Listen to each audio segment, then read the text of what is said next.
বিজ্ঞানী ও দার্শনিকের মধ্যে পার্থক্য কি? প্রত্যেক বিজ্ঞানী দার্শনিক নয়, কিন্তু প্রত্যেক দার্শনিক বিজ্ঞানী। কিন্তু বড় দুঃখ লাগে আমার দেশের বিশ্ববিদ্যালয়গুলোতে বিজ্ঞান দর্শন পড়ানো হয়, কিন্তু সকল বিজ্ঞান ও দর্শন পৃথিবীতে আসলো যে কোরআনের মাধ্যমে, সে কোরআন শরীফ পড়ানো হয় না। বরং কলে কৌশলে গোটা জাতিকে, গোটা দেশকে একটি কুচক্রী মহল ডি ইসলামাইজেশন, ইসলাম থেকে দূরে সরাতে চায়।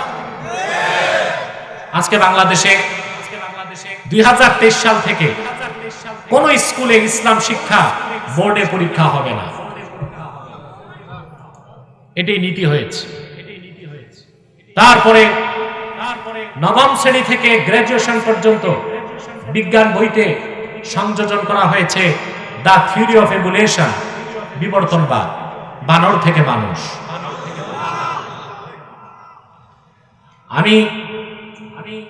আমি লাখো জনতার মঞ্চে, সেমিনারে, সিম্পোজিয়ামে আমার বক্তব্য দেশের যারা অভিভাবক তাদের কাছে পৌঁছিয়েছি। যদি 23 সাল থেকে ধর্ম শিক্ষা পরীক্ষা না হয়, আর যদি নবম থেকে ডিগ্রি পর্যন্ত বিবর্তনবাদ করানো হয়, তাহলে 10 বছর পর বাংলাদেশে মসজিদ থাকবে, মসজিদে মুসল্লি খুঁজে পাওয়া যাবে না। মাদ্রাসা থাকবে, ছাত্র পাওয়া যাবে না। খানকা থাকবে, মুরিদ পাওয়া যাবে না। মাহফিল হবে, শ্রোতা খুঁজে পাওয়া যাবে না। একটি কুচক্রী মহল গোটা দেশকে ইসলাম থেকে দূরে সরাতে চায়। যেদিন বাংলাদেশে ইসলাম থাকবে না, বিশ্ব মানচিত্রে বাংলাদেশ নামক কোন রাষ্ট্র থাকবে না। বাংলাদেশ টিকে আছে একমাত্র ইসলামের কারণে। এদেশের স্বাধীনতার মূল চেতনা ইসলাম ও মুসলমান। ইসলাম থাকবে, বাংলাদেশ থাকবে। ইসলাম থাকবে না, বাংলাদেশ থাকবে না। অতএব যারা ইসলাম থেকে দেশকে দূরে সরাতে চায়, তারাই দেশের শত্রু, ইসলামের শত্রু, মুসলমানের শত্রু। তারাই বাংলাদেশের প্রকৃত শত্রু, ছাড়া আর কিছু না। আমার ভাইরা, এই পৃথিবীতে বিজ্ঞান দর্শন যতটুকু সত্য, তা তারা ধার করেছে ইসলাম থেকে। বিজ্ঞান আর দর্শনের যা মিথ্যা, সেটা মন গড়া। আসুন আবার দর্শনের কথায়। বিশ্ববিদ্যালয়ে দর্শন পড়ানো হয়, মাস্টার্সে দর্শনের একটা বই পড়ানো হয়। মাস্টার্স, ওটার নাম আপনি এটা বলতে পারেন দ্য প্রবলেমস অফ ফিলোসফি, দর্শনের সমস্যাগুলো। আমি কথাগুলো সহজ করে বলছি, গ্রাম দেশের লোক যেন বুঝেন, নতুবা গ্রামের লোক উঠে ভাগবে হুজুরের মাথা খারাপ হয়ে গেছে, কি বলে? বুঝতেছেন আমার কথা? খেয়াল করলে তো বুঝার কথা। আপনারা বুঝেন না তা হয় না, সব বুঝেন। আপনারা বাংলাদেশের মানুষ। বাজারে গেলে দেশি মুরগিটা চিনেন, ঘি কোনটা খাঁটি তাও বুঝেন। মাছ কিনলে কোনটা তাজা, কান উঠায় দেখে, ঠিক কিনা? বিয়ে করতে গেলে বউ চিনে, শুধু মাসালা মাসাল বুঝতে চায় না। এটা জিএমটিটি, জাতে মাতাল তালে ঠিক। বুঝবেন না কেন? আপনারা বাংলাদেশে যে রাজনীতি করেন, দুনিয়ার কোথাও তো এত রাজনীতি নাই। চায়না কত বড় দেশ, 1949 সালে স্বাধীন হয়েছে। চায়নাতে রাজনৈতিক দল একটা, সিসিপি, চায়না কমিউনিস্ট পার্টি। কয়টা দল? আমেরিকা কত বড়, বাংলাদেশের প্রায় 78টা সমান। আমেরিকা, ওখানে দল দুইটা, রিপাবলিকান আর ডেমোক্রেট। আর বাংলাদেশে রাজনৈতিক দল আছে কমসে কম 200। এমন রাজনৈতিক দলও আছে যার সদস্য মোটে 4 জন, সভাপতি, সেক্রেটারি, সাংগঠনিক সম্পাদক আর দরজার দারোয়ান। তারও রাজনৈতিক দল বাংলাদেশে আছে। তো এত বুঝা বুঝেন, আমার কথা বুঝবেন না কেন? চেষ্টা করলেই তো বুঝবেন, ঠিক কিনা? সম্মানিত সুধী, তো বলছিলাম মাস্টার্সে পড়ানো হয় দর্শনের সমস্যাগুলো। দর্শন না করলে বুঝবেন না। তবে কোরআন হাদিসের ইলম যাদের আছে, দুনিয়ায় এমন কোন বিদ্যা নাই। আলহামদুলিল্লাহ, আলহামদুলিল্লাহ। আগে দেখতাম আমার দেশের বুদ্ধিজীবীরা লম্বা কথা কয়, মোল্লারা কিছু বুঝে না। টক শোতে বুদ্ধিজীবীগুলো আমার সাথে বসার পর দেখছি বুদ্ধিজীবী সব খালি, মাথায় কিচ্ছু নাই, মাথার উপরেও কিছু নাই, ভিতরেও কিছু নাই। কোরআন হাদিসের আইন যাদের সিনায় আছে, দুনিয়ায় এমন কোন বিদ্যা নাই তারা বুঝে না, পড়লেই বুঝে। আল্লাহু আকবার বলেন। প্রিয় ভাই বন্ধুগণ, দর্শনের বইটা 3-4 পৃষ্ঠা সরালি দেখবেন সেখানে একটা কথা আছে, গোটা দর্শন যে কথার উপর দাঁড়ায় আছে, গোটা ফিলোসফি, গোটা দর্শন যে কথার উপর দাঁড়ায় আছে, কথাটা হচ্ছে ওই কথা করে সেটা হচ্ছে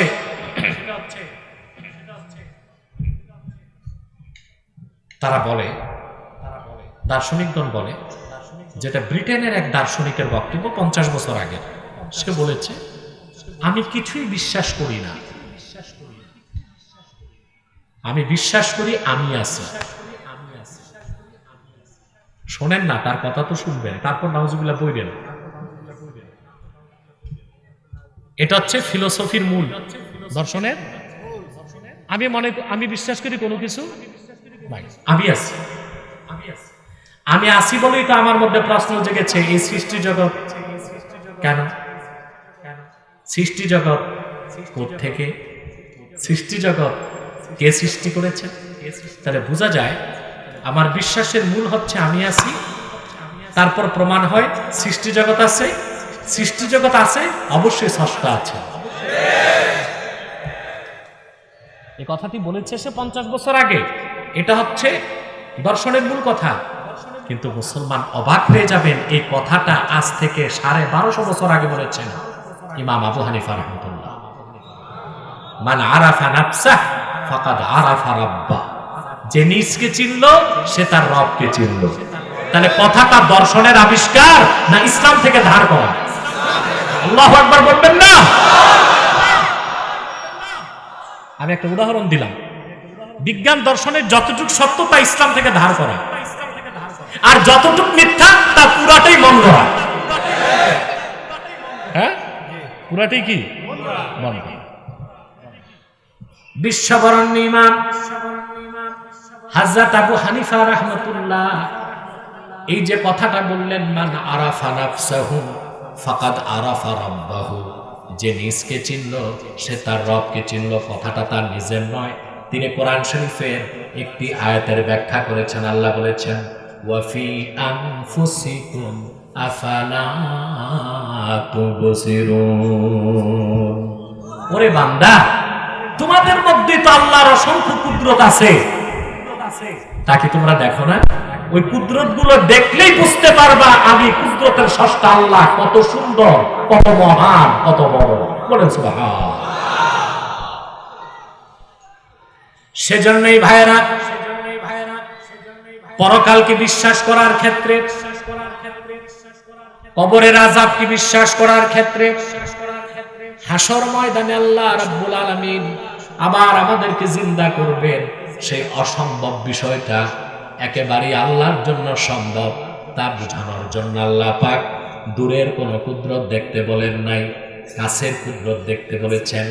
একজন মানুষের কাছে আল্লাহর সবচেয়ে বড় কুদরত হচ্ছে মানুষটা নিজে। সুবহানাল্লাহ বলবেন না? ঘুমাচ্ছেন, আপনাদের কোন স্টেশন নাই, আপনারা জুমার দিনও দেখেছি মসজিদে ঘুমান।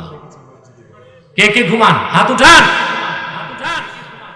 বাহ, দুই একটা মানুষ দেখলাম আনকনসাস। আসলে আমিও বুঝতে পারছি গরম খুব বেশি, তারপরও মনোযোগটা যদি বাড়িয়ে দিই গরমটা টের পাবো না ইনশাআল্লাহ। কথা ধাপে ধাপে বুঝতেছেন? আলহামদুলিল্লাহ, মাশাআল্লাহ। আল্লাহ কি বললেন? তুই পরকাল যে আমি যে মৃত্যুর পর আবার তোদেরকে সৃষ্টি করব, আমার এই কুদরত মানতে চাস না কেন? দূরের কুদরত দেখার দরকার নাই, কাছের কুদরত দেখ। একজন মানুষের কাছে আল্লাহ সবচেয়ে বড় কুদরত সে নিজে। আল্লাহু আকবার। স্ট্রেঞ্জ ক্রিয়েশন অফ অলমাইটি আল্লাহ সুবহানাহু ওয়া তাআলা। আল্লাহর অত্যাশ্চর্য সৃষ্টি মানুষ। সুবহানাল্লাহ। আজকে বিজ্ঞান হিউম্যান বডি, মানুষের দেহ নিয়ে চিন্তা করতে করতে বিজ্ঞানের জ্ঞান বুদ্ধি অবশ হয়ে গেছে। আল্লাহ কত সুন্দরভাবে মানুষটাকে তৈরি করছে, আপনি আপনি খেয়াল করেন না? এই পৃথিবীতে বিজ্ঞানীগণ যন্ত্র বানায়, ঠিক কিনা? যে কোনো ডিভাইস, আপনার হাতের মোবাইল, আপনার আইফোন, আপনার ল্যাপটপ, আপনার ভিডিও, আপনার টর্চ লাইট, ঠিক কিনা? আপনার প্লেন, হেলিকপ্টার, গাড়ি, সব কিছু চলার জন্য এনার্জির সোর্স লাগে, ঠিক কিনা বলেন? হয় পেট্রোল, নয় অকটেন, নয় বিদ্যুৎ, ঠিক কিনা? কিন্তু আপনার এই যে হৃৎপিণ্ডটা, সুবহানাল্লাহ, প্রতি মিনিটে 72 বার কম্পন করে। সিস্টল এন্ড ডায়াস্টল, সংকোচন সম্প্রসারণ, মিনিটে কতবার? 72 বার। ওখানে কোনো ব্যাটারি নাই, রিচার্জের ব্যবস্থা নাই। মায়ের পেটে যখন আপনার বয়স মাত্র 4 মাস 10 দিন, তখন থেকে এটি স্টার্ট হয়েছে আল্লাহর হুকুমে। আহা, ফরিদপুরের লোক সুবহানাল্লাহ বলতে চায় না। মিনিটে কতবার চলতেছে? এটা যেদিন বন্ধ হবে, আপনিও বন্ধ হয়ে যাবেন। সুবহান। এবার আসেন, আল্লাহ কি বলতে চাচ্ছেন? যে নাস্তিকরা, অবিশ্বাসীরা, পরকাল বিশ্বাস করো না, কেন করবা না? কাইফা তাকফুরুনা বিল্লাহ, কিভাবে অস্বীকার করো আল্লাহকে? কুনতুম আমওয়াতান, তোমরা ছিলে মৃত। মৃত ছিলেন না মায়ের পেটে? যখন বীর্যের ফোঁটা ছিলেন, কি ছিলেন? ফাআহিয়াকুম, আল্লাহ তোমাদেরকে জিন্দা করেছেন। সুম্মা ইউমীতুকুম, আবার তিনি তোমাদের মৃত্যু দিবেন। সুম্মা ইউহয়ীকুম, আবার জিন্দা করবেন। একটা মানুষের ক্ষেত্রে আল্লাহ দুইটা মৃত্যুর কথা বললেন, দুইটা জীবনের কথা বললেন নাকি? কথা খেয়াল করেন না? কুনতুম আমওয়াতান, তোমরা ছিলে মৃত, ফাআহিয়াকুম, তিনি তোমাদের জিন্দা করেছেন। সুম্মা ইউমীতুকুম, আবার তোমাদের মৃত্যু দিবেন। সুম্মা ইউহয়ীকুম, আবার তোমাদের জীবিত করবেন। তো প্রতিটা মানুষের ক্ষেত্রে আল্লাহ তাআলা দুইটা জীবন আর দুইটা মৃত্যুর কথা। পিছনে দাঁড়িয়ে আস্তে আস্তে কোন দুইটা জীবন কথা বলেন। আরে মিয়াশা, আমি তো জোয়ান মানুষ, বুড়া হইতাম, চোখ বন্ধ করে কথা বলতাম, আপনারও চোখ বন্ধ করে শুনতেন।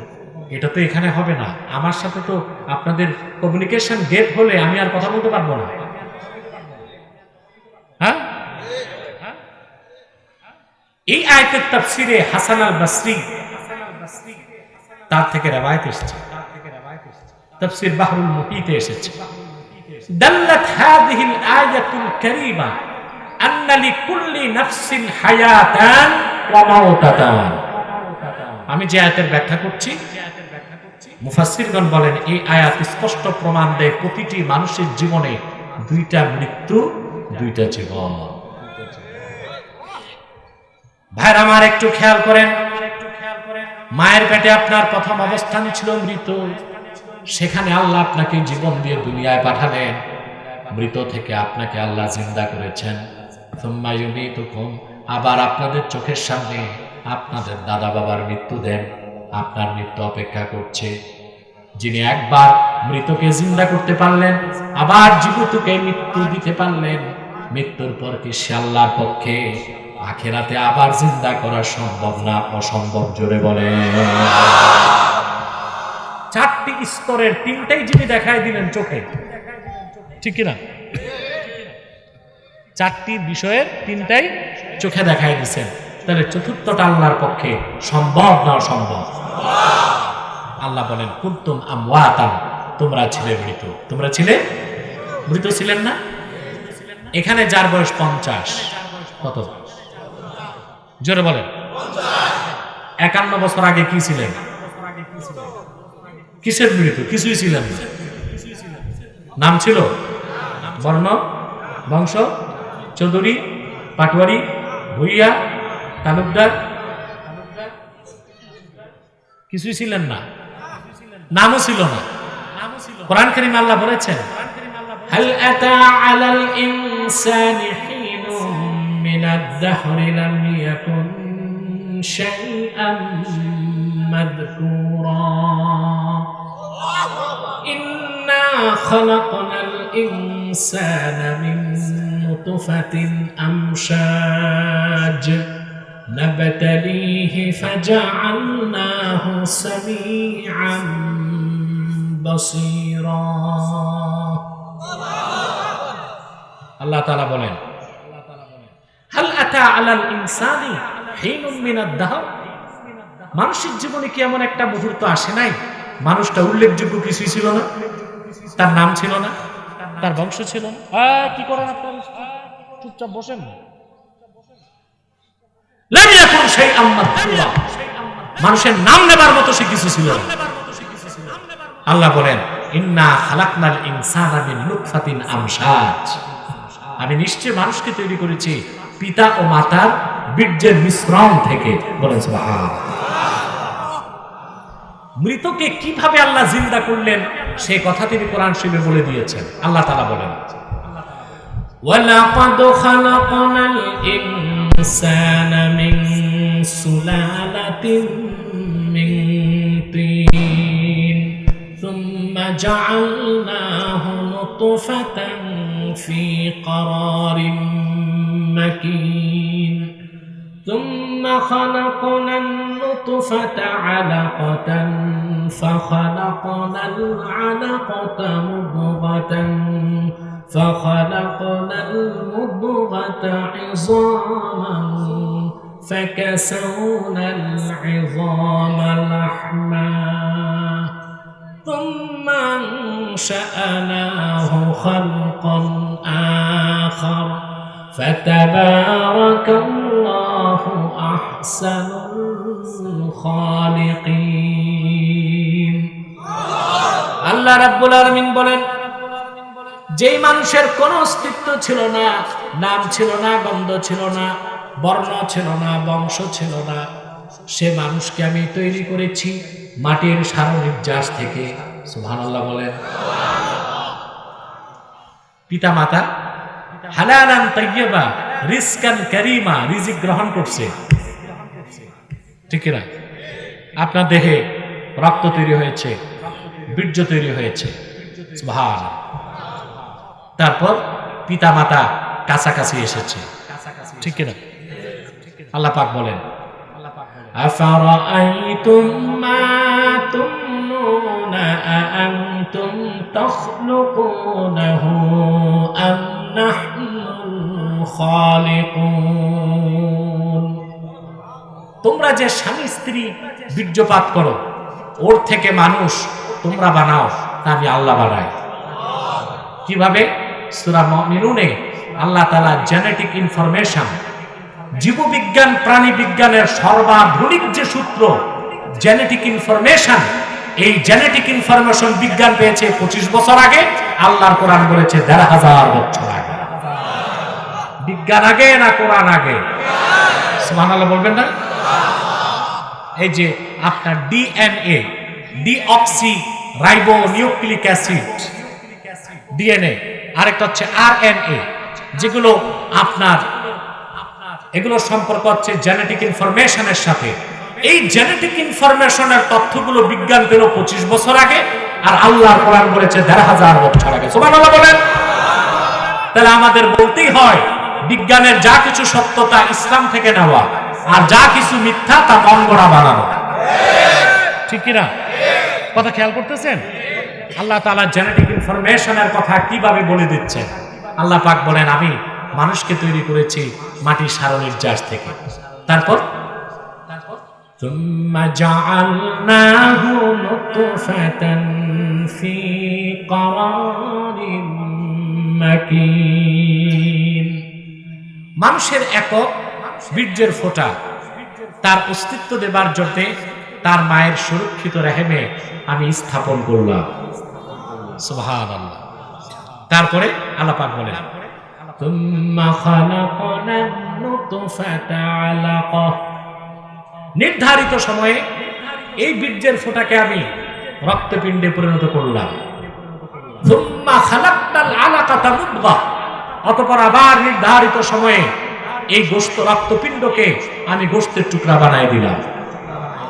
সুবহানাল্লাহ। ফাকাসাউনাল ইজামা লাহমা, অতঃপর হাড় হাড্ডি তৈরি করলাম, হাড় হাড্ডির উপর গোশতের মসৃণ পোশাক লাগায় দিলাম। সুম্মা আনশানাহু খালকান আখার, নতুন সৃষ্টি রূপে অস্তিত্বহীন মানুষটা যে ছিল কিছুই না, তাকে কিছু, তারপরে কিছু, তারপরে কিছু, 10 মাসে সব কিছু দিয়া সুন্দর সৃষ্টি করে দুনিয়ায় সাপ্লাই করে দিল। সুবহানাল্লাহ।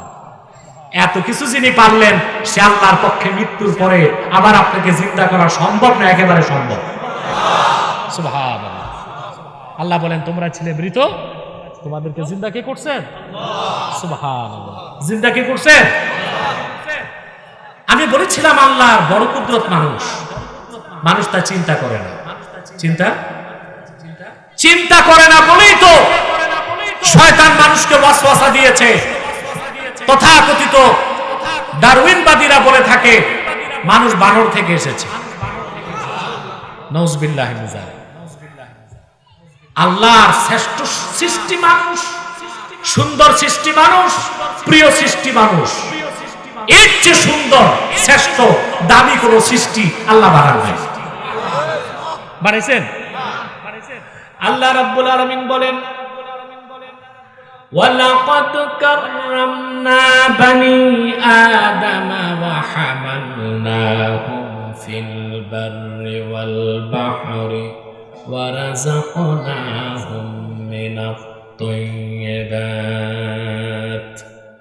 আল্লাহ রাব্বুল আলামিন বলেন, গোটা সৃষ্টি জগতের মধ্যে আমি বনি আদমকে শ্রেষ্ঠত্ব দান করেছি, জল এবং স্থলে তাকে কর্তৃত্ব দিয়েছি, আর এই জমিনের সবচেয়ে দামি, পবিত্র এবং সুন্দর জিনিসকে তার জন্য আমি আল্লাহ রিজিক বানায় দিয়েছি। সেই আশরাফুল মাখলুকাত মানুষকে আজ বলা হয় বানরের বংশধর। কোরআন বাদ দিয়া যে বিজ্ঞান, তা মানুষকে নাস্তিক বানায়, কাফের বানায়, বেঈমান বানায়, অবিশ্বাসী বানায়। মানুষকে আর মানুষের কাতারে রাখে না, পশুর কাতারে নিয়ে যায়। আর যে বিজ্ঞানের সাথে আল্লাহর কোরআন আছে, সে বিজ্ঞান মানুষকে তার মালিকের সামনে মাথা নত করিয়ে দেয়। ঠিক কিনা বলেন? আপনি ছিলেন মৃত, জিন্দা কে করছেন? জোরে বলেন, কে করেছে? আপনাকে 10 মাসে তিনি তৈরি করে দুনিয়া পাঠিয়ে দিলেন, মৃত থেকে জীবন দিলেন। সুবহানাল্লাহ বলেন। মৃত থেকে জীবন। সময় দেখেন তো চেয়ারম্যান সাহেব। হ্যাঁ, 4টা, প্রায় 1 ঘন্টা হয়ে গেছে। আমি ট্যারি পেলাম না, 1 ঘন্টা হয়ে গেছে। আর 1 ঘন্টা হয়ে যাওয়াতেই আপনাদের কারো কারো মনোযোগ ঘুরে যাচ্ছে। কারণ সাইকোলজিস্ট যারা, মনোবিজ্ঞানীগণ বলেন, শ্রোতা 45 মিনিট মনোযোগ ঠিক রাখতে পারে, 45 মিনিটের পর মনোযোগ এদিক সেদিক যায়। আপনাদের মনোযোগ আছে না? তারপরেও কিছু মানুষ দাঁড়িয়ে আছেন, কেন আমি জানি না। আমাদের মাহফিলে প্রচুর মুসলিম হিন্দুরাও আসে, তাদেরকে আমরা বসতে বলি না, লজ্জা পায়। ওই রকম ছাড়া যারা মুসলিম আছেন তারা তো বসবেন, আর ফাঁকা জায়গাটা পূরণ করে বসার চেষ্টা করুন। একটু পরেই আমরা মুনাজাত করছি ইনশাআল্লাহ। প্রিয় ভাই সব, আমার বন্ধুগণ, কথা বুঝতেছেন না? এখন মুনাজাত করে দিই। আমি নিজেও গরমে অতিষ্ঠ, আপনারা ছুটি দিলে আমি একটু রেস্ট নিতে পারি, নাকি বিষয়টা একটা পর্যায়ে যেয়ে ছাড়ি? তাহলে আপনারা একটা মেসেজ দিয়ে বাড়ি যেতে পারবেন, কি বলেন? আসেন, খুব কম সময়ে বাকি কথাটা বলে দিচ্ছি। আল্লাহ পাক বলেন, তোমরা ছিলে মৃত, আল্লাহ তোমাদেরকে জিন্দা করেছেন। জিন্দা কে করেছেন? সুবহানাল্লাহ। আল্লাহর বান্দারা,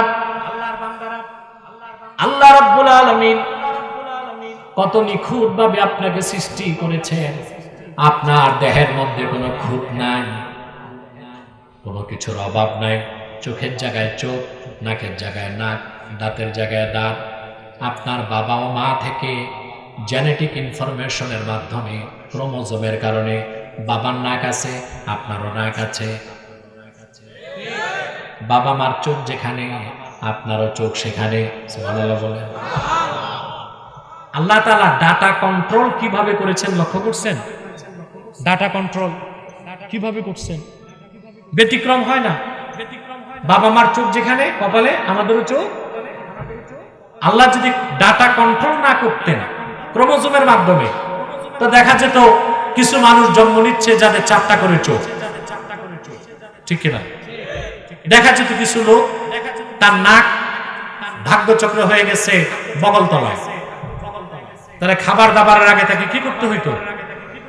কাপড় খুলে বগল তুলে দেখতে হইতো খাদ্যের গ্রান কেমন আছে, ঠিক কিনা? এরকম হয় নাই। নাকের জায়গায় নাক, দাঁতের জায়গায় দাঁত, কানের জায়গায় কান। তারপর শুধু কি তাই, একেবারে এতেদাল ব্যালেন্স করেছেন তিনি। সুবহানাল্লাহ করছেন না? এখন প্রশ্ন আসে না, এটা কি করে সম্ভব হলো?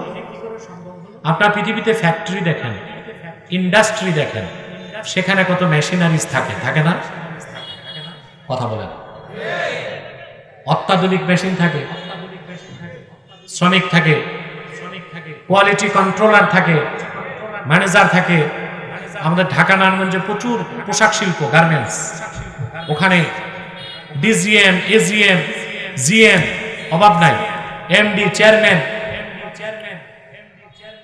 এত মেহনতের পরে এত বিদ্যুৎ, এত আলো, এত বাতাস, এত যন্ত্র, এত টেকনোলজি, এত বিজ্ঞান, যখন কাপড়টা বের হয় দেখা যায় খুঁত পাওয়া গেছে, মালটা রিজেক্ট। এই রিজেক্ট মাল আর বিদেশ যাবে না। ওই রিজেক্ট মাল এটা গুলিস্তানে উঠে আমার গরিব বাঙালি ওই রিজেক্ট দিয়াই তৃপ্তির ঢেকুর ছাড়ে, ঠিক কিনা? তাই তো নিয়ম। চা পাতা 1 নাম্বারটা বিদেশ যায়, ঠিক কিনা? সরস যত জিনিস বিদেশ যায়, কাপড় চোপড় যা নন রিজেক্ট সব বিদেশ যায়, আর যেটা রিজেক্ট ওটা গুলিস্তান উঠে। এত কিছুর পর খুঁত পাওয়া যায়, কিন্তু আপনি মানুষটাকে আল্লাহ কোথায় বানিয়েছে একবার চিন্তা করছেন? 7টি অন্ধকার পর্দার আড়ালে। কয়টি? আপনি যে চামড়ার 3টা স্তর, কয়টা? তারপরে গোশত, তারপরে রক্ত, তারপরে মায়ের রেহেম 6টা। রেহেমের ভিতরে আল্লাহ পাক তরল জেলির মতো পদার্থ রেখেছেন। গর্ভবতী মা যদি চলতে যে দেয়ালে ধাক্কা খায় বাচ্চা তো মরে যাবে। আল্লাহ তাআলা রেহেমের ভিতরে জেলির ব্যবস্থা করেছেন, মা যত জোরে ব্যথা পাক কচি সন্তানের গায়ে আঁচড় লাগবে না। এরকম 1টি নয়, 2টি নয়, 7টি প্রাচীরের ভিতরে 1 ফোঁটা বীর্য থেকে আমার আল্লাহ আপনাকে তৈরি করেছেন। জন্মের পর দেখা যায় নিখুঁত সৃষ্টি, কোনো খুঁত নাই, কোনো দোষ নাই। যিনি অস্তিত্বহীন থেকে আপনাকে অস্তিত্ব দান করলেন, মৃত থেকে জিন্দা করলেন, আবার আপনাকে তিনি মৃত্যু দিবেন কিনা বলেন? সেই মৃত্যুর পর তিনি দ্বিতীয়বার বানাবার ক্ষমতা রাখেন কি রাখেন না? এখন একটা প্রশ্ন আসে না, কয়টা পর্দার ভিতরে আপনাকে তৈরি করা হয়েছে? ও মাওলানা সাহেব ঘুমেন। কয়টা পর্দার ভিতরে? 7টা। ওখানে লাইট ছিল, বাতাস, অক্সিজেন, অক্সিজেন আল্লাহ দিছেন, কিন্তু প্রাচীর কয়টা? 3টা পর্দা, তারপর গোশত, তারপর রক্ত, তারপর রেহেম, রেহেমের ভিতরে সুবহান। নিখুঁত। এটা কিভাবে সম্ভব? এটার জবাব বিজ্ঞানের কাছে নাই, এটার জবাব খুঁজতে হবে হাদিস শরীফ। সহিহ বুখারীতে হাদিসটি এসেছে, আর ভিন্ন শব্দে হাদিসটি মুআজ্জাম তাবারানীতে এসেছে। আল্লাহর হাবিব ইরশাদ করেছেন, পিতার বীর্যের প্রথম ফোঁটা মায়ের রেহেমে যখন চলে যায়, আল্লাহর পক্ষ থেকে মানুষটিকে বানাবার জন্য একজন ফেরেশতা মায়ের পেটে চলে আসে। কে চলে আসে? ফেরেশতা আল্লাহর কাছে মায়ের পেট থেকে, রেহেম থেকে অনুমতি চায়। ইয়া রাব, এটা বুখারী শরীফের হাদিস। ইয়া রাব, আনুতফাতুন আম আলাকাতুন আও মুদগাতুন মুখাল্লাকাতুন আও গায়রু মুখাল্লাকা। আল্লাহ, এখন তো এটা বীর্যের ফোঁটা আছে। কি আছে? এটাকে ফোঁটা হিসেবেই রাখবো না বের করে দিব? না রক্তপিণ্ড বানাবো, না গোশতপিণ্ড বানাবো? আল্লাহ অনুমতি দেন, আর সে একটা অবস্থা থেকে মানুষের আরেকটা অবস্থায় নিয়ে যায়। বীর্য, বীর্য থেকে রক্ত, রক্ত থেকে গোশত, গোশত থেকে হাড় হাড্ডি, হাড় হাড্ডির উপর গোশতের পোশাক। তারপর ফেরেশতা জিজ্ঞেস করে মুখাল্লাকাতুন আও গায়রু মুখাল্লাকা। আল্লাহ, এটা কি কমপ্লিট সৃষ্টি হবে, কমপ্লিট ডেলিভারি হবে, না ইনকমপ্লিট অ্যাবর্শন হবে? 3 মাস 4 মাসে বাচ্চা খালাস হয় না, ওটা কি বাঁচে? কথা বলে না, বাঁচে না। ফেরেশতা জিজ্ঞেস করে আল্লাহ, সুবহানাল্লাহ, ফেরেশতা জিজ্ঞেস করেন আল্লাহ, সব তো বানাবো, কিন্তু এটা কি মুখাল্লাকা না গায়র মুখাল্লাকা? পূর্ণ মানব আকৃতি দিব, না রক্ত থাকতে বের করে দিব? ফালাম্মা আরাদাল্লাহু আন ইয়াকযিয়া খালকা, আল্লাহ যখন মানুষটিকে দুনিয়ায় মানুষ রূপে পাঠাতে চান, সিদ্ধান্ত যখন আল্লাহ তাআলা নিয়ে নেন, ফেরেশতা জিজ্ঞেস করেন আযাকারুন আম উনসা, আল্লাহ এটা পুরুষ হবে না মহিলা হবে?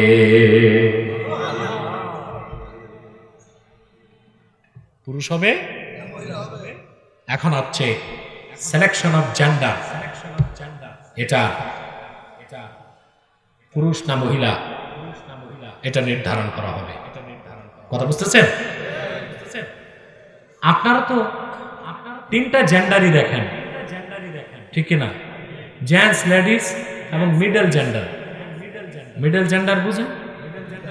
হিজরা, হিজরা বা সেই হিজরাতের এখন উৎপাত বেড়ে গেছে। ঝিনাইদহ এলাকায় শুনছি চেয়ারম্যানও হয়ে গেছে হিজরা।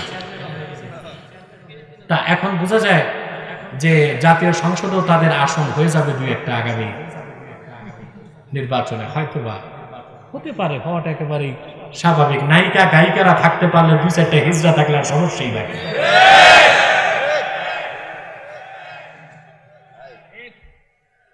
মায়ের পেটে জেন্ডার নির্ধারণ হয়। ফেরেশতা জিজ্ঞেস করেন আল্লাহ, এটা পুরুষ হবে না মহিলা হবে? আল্লাহ বলেন পুরুষ, পুরুষ হয়ে যা। আল্লাহ বলেন মহিলা, মহিলা হয়ে যা। ও মিয়া, স্কুল কলেজের ছাত্ররা যে বিজ্ঞান বিজ্ঞান করো, সেই বিজ্ঞান আল্লাহর কোরআন থেকে ১৫০০ বছর পিছে চলতেছে। সে বিজ্ঞান রাসূলুল্লাহ হাদিস থেকে ১৫০০ বছর পিছে চলছে। যদি বিজ্ঞানকে তুমি প্রশ্ন করো, সে কতটুকু বলতে পারবে? সে বলবে যে পুরুষের ক্রোমোজোমে আছে আপনার যেটা সেক্স ক্রোমোজোম, ওখানে XY, আর আর বাকি হচ্ছে অটোজোম, ওটা কি? আর মহিলার সেক্স ক্রোমোজোমে আছে XX।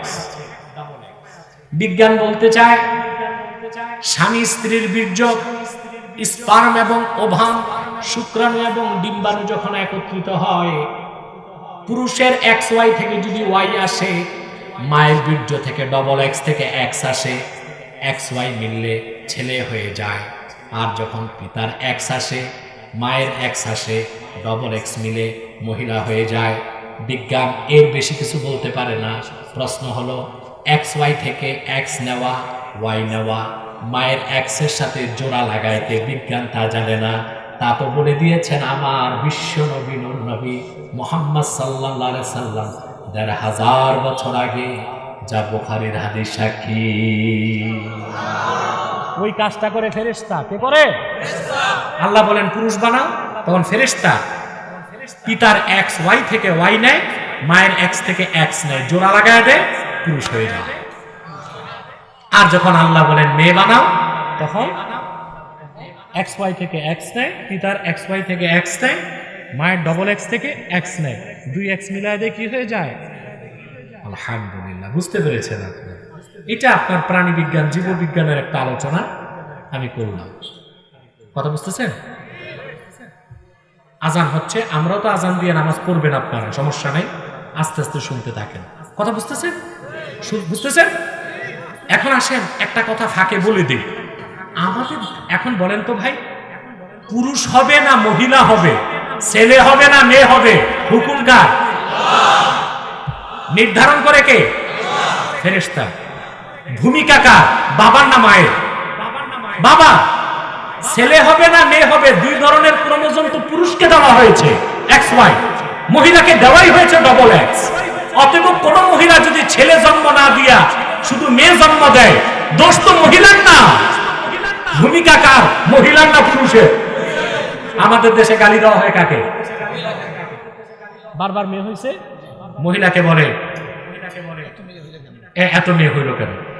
শ্বশুর বাড়ি থেকে বলা হয় তোমার পেট ভালো না। মা বোনরা, আমি শিখায় যাই, তোমরা বলে দিও যে আমার পেট ভালো না, আমার পেট ভালো, তোমার জাত ভালো না।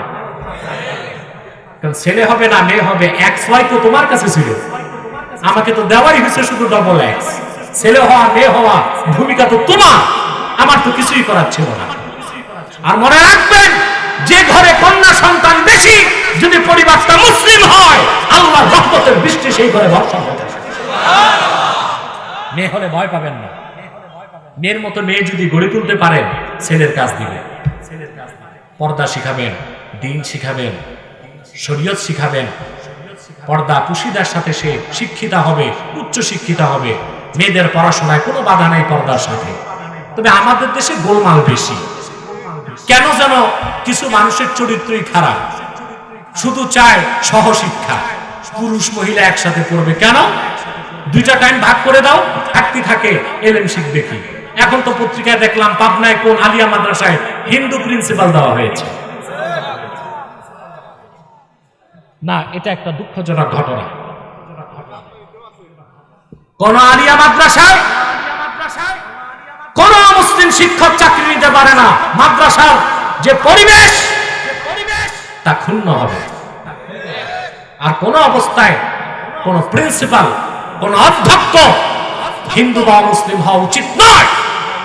কারণ হাজার হাজার আলেম কামেল পাস করে, অনার্স মাস্টার্স করে চাকরি পাচ্ছে না, বেকার জীবন যাপন করছে। সেখানে তাদেরকে চাকরি না দিয়ে সনাতনদেরকে চাকরি দিতে চাও কেন? বুঝা যায় দাল মে কুছ কালা है, কাবাব মে হাড্ডি है।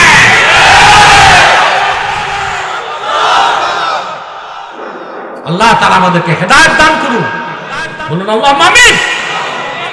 তাহলে ছেলে হবে না মেয়ে হবে, হুকুম কার? হুকুম কার? ছেলে হবে না মেয়ে হবে নির্ধারণ করে কে? ফেরেশতা। ভূমিকা কার? মার না বাবা? জোরে বলেন। তাহলে বারবার যদি আপনার বউ মেয়ে পয়দা করে, মহিলাকে গালিগালাজ করবেন? যার কন্যা সন্তান, বুখারী শরীফে এসেছে, যার 3টা মেয়ে, সুবহানাল্লাহ, কষ্ট করে বাবা যদি লালন পালন করে, এই 3 মেয়ে তার জান্নাত যাওয়াকে ওয়াজিব করে দেবে। মেয়ে হলে কষ্ট মনে নিবেন না, তাকে আরো আনন্দের সুখের মনে করবেন। পারবেন তো ইনশাআল্লাহ? তা শুন, আবার মূল বিষয়টা ফিনিশ করছি। কুনতুম আমওয়াতান, তোমরা ছিলে মৃত, সুম্মা ইউমীতুকুম ইহয়িকুম, আল্লাহ তোমাদেরকে ফাহইয়াকুম, আল্লাহ তোমাদের মৃত থেকে জিন্দা করেছেন। সুম্মা ইউমীতুকুম, আবার আল্লাহ তোমাদের মৃত্যু দিবেন। মৃত্যু আল্লাহ আমাদের দেন? কথা বলেন। দেখেন না মৃত্যু? কথা বলে না। এই পৃথিবীতে আসার ক্ষেত্রে সিরিয়াল আছে, কিন্তু যাওয়ার ক্ষেত্রে দুনিয়াতে দেখা যায় আগে আসে দাদা, তারপরে বাবা, তারপরে ছেলে, তারপরে নাতি। যাবার বেলায় তো কোনো সিরিয়াল নাই। দেখা যায় দাদার কাঁধে নাতির লাশ, পিতার কাঁধে সন্তানের লাশ, স্বামীর কাঁধে স্ত্রীর লাশ। আসার বেলায় সিরিয়াল আছে, যাওয়ার বেলায় সিরিয়াল নাই। আল্লাহ সেটাই বলেছেন, সুম্মা ইউমীতুকুম, আবার আল্লাহ তোমাদের মৃত্যু দিবেন। সেই মৃত্যু থেকে বাঁচার মতো কোনো কিছুই তো এই পৃথিবীতে নাই। বাঁচতে পারবেন? পারবেন? বাঁচা সম্ভব? কোথায়? আপনি কোথায় পালাবেন মালাকুল মউত থেকে বাঁচার জন্য? কোথাও পালানোর কোনো সুযোগ নাই। আল্লাহ পাক বলেছেন আইনামা তাকুনু ইউদরিকুমুল মাউত ওয়ালাউ কুনতুম ফি বুরুজিন মুশাইয়াদা, তোমরা যেখানেই থাকো মৃত্যু তোমাদেরকে স্পর্শ করবে।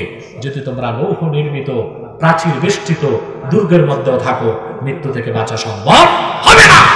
সেই মৃত্যুর কথা চিন্তা করেন আপনারা?